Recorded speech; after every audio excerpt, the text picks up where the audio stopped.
Rahman, Assalamu alaikum. Mr. Subhan, Assalamu alaikum. and Mr. Ahmad Ali Abdullah. Assalamu alaikum. Honorable Chief Guest, respected manager, principal, vice principal, teachers, and all the parents. As you know, social media is a rapidly evolving platform for younger people to communicate with each other, express themselves, and share content of all kinds. It has given rise to a new cultural paradigm that drives technologies and businesses while changing the way people interact. As a tool, social media is a double-edged sword. While it has many benefits, it can also influence youngsters in unhealthy ways. So my first question is addressed to Mr. Subhan. Mr. Subhan, what do you think is the biggest positive outcome of using social media on children? According to me, the biggest positive outcome of social media on children is that children have made social media a tool for their success, or they have made a medium to achieve success in their life. They use it to form studying groups for group study, and there are many other institutions that conduct online classes, and these classes are attended by many students. In villages, the education system is not proper, so students have found a way to study online, and they use social media in a very effective and proper way. Thank you, Mr. Subhan. Mr. Abdul Rahman, what are your views on this? Well, if you look at the bigger picture, youngsters nowadays are becoming addicted with social media and ending up spending hours watching videos, photos, and other content posted in the account they follow. This addiction often affects their other activities such as sports, studies, schoolwork, and other productive routines. They end up wasting a substantial amount of time every day, and some heavy users of social media admit checking their feeds as many as 100 times a day. Okay, that's a genuine point. Mr. Fayyad Hasan, my next question is addressed to you. What can we say about the emotional well-being of the students as an effect of social media? Mr. Ahmad, what I have observed is Facebook and other social media platforms had a negative effect on the brains of youngsters. It sets their brain to a state similar to a child that gets attracted to bright colors and buzzing noises. While having a short attention span, it is no surprise. This happens as it barely takes any concentration or thought process to browse on social networking sites. Would you like to share your thoughts on this?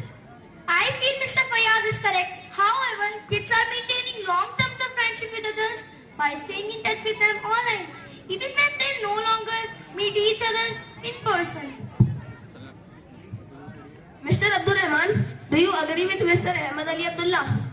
Well, not really, because what I have observed is that obsession with self and posting endless updates and selfies on social media increases narcissism in youngsters.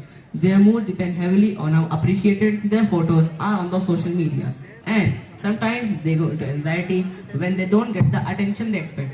And some vulnerable children would then live under the notion that everything revolves around them. This is a precursor to a dysfunctional emotional condition later in their life. Mr. Ahmad Ali, I can see that you don't look convinced.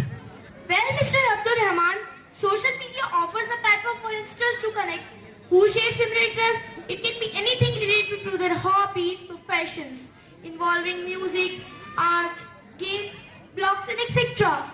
Yes, Mr. Fayyaz. Mr. Ahmad, what I have observed is kids also get to have influence on their community through social networking groups and help bring about positive chances. Some of the examples being fundraising campaigns and participating in political events and debates. Mr. Abdul Rahman, I would like to know from you about the interpersonal relationships of children as an effect of social media. According to me, social media allows youngsters to network with people from around the globe, exposing them to cultures and ideas that they may not otherwise come across. It helps them to acquire a broader perspective on life and people in general. Mr. Subhan, would you like to add something? Yes, I would like to add that psychologists have long observed bad effects of social media on the mental health of children. They found that children spending more than 3 hours a day are twice as likely to suffer from poor mental health. A report by IZA Institute of Labor Economics suggests that spending just an hour a day can make a teen miserable. It could be due to social comparisons, cyberbullying, or decreased person-to-person interactions. Mr. Subhan, I would like to address my last question to you. Nowadays, we are seeing that a lot of news is coming from social media sites. What are your views on this? Spreading news is just like spreading a wildfire on social media. It means that if you are having a very interesting or important news, so spreading it is a very easy task for social media. For example, even if your dog is lost, you can post your issues on social platforms and it would be found. Well, drawing one conclusion and setting with one opinion is not possible, as this topic is very vast and needs comprehension on every aspect. I would like to listen to some concluding words from Mr. Subhan. Just like all other things, social media is to be used moderately to be in touch with times and trends. Trouble only begins with excessive indulgence. Well said, Mr. Subhan. I can see that all our panelists agree with you. And on this note, we would like to end this discussion. Thank you so much for listening. I hope you enjoyed this discussion. If you want to share your opinions, you can come on our link. Assalamu alaikum wa rahmatullahi wa barakatuh.